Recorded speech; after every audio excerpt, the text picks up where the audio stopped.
Good bad ugly versus Sachein, அஜிதா விஜயா, மீண்டும் எகிரும் கூட்டம், குசியில் தியேட்டர் ஓனர்கள். வாங்க விரிவா பார்க்கலாம்.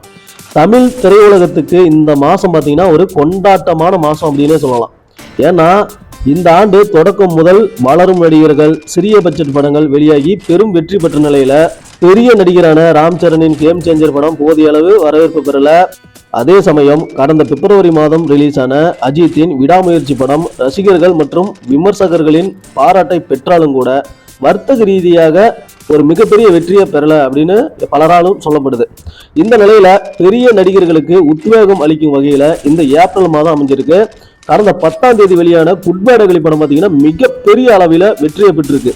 ஆதிக் ரவிச்சந்திரன் இயக்கிய இந்த படம் பார்த்தீங்கன்னா தமிழ்நாட்டில் மட்டுமே இது வரைக்கும் 120 கோடிக்கு மேல வசூல் பண்ணியிருக்கு. அது மட்டும் இல்லாமல் உலக அளவில் 200 கோடிக்கு மேல வசூலே வாரி குவிச்சிட்டு வருது. குட் பேட் அக்லி படம் ஒரு பக்கம் வெறித்தனமா ஓடிட்டு இருந்தாலும் அதே சமயத்துல இன்று நடிகர் விஜயின் சச்சின் படம் ரீரிலீஸ் ஆகி உள்ளது.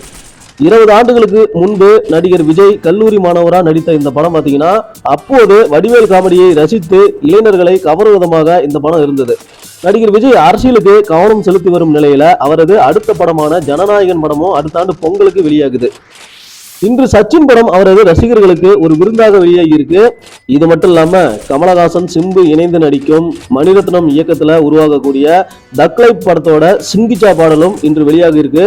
இது மட்டும் இல்லாம தமிழ் திரையுலகின் வளரும் நட்சத்திரமான சிபிராஜ் நடித்துள்ள 10 Hours திரைப்படமும் இன்று ரிலீஸ் ஆகியிருக்கு.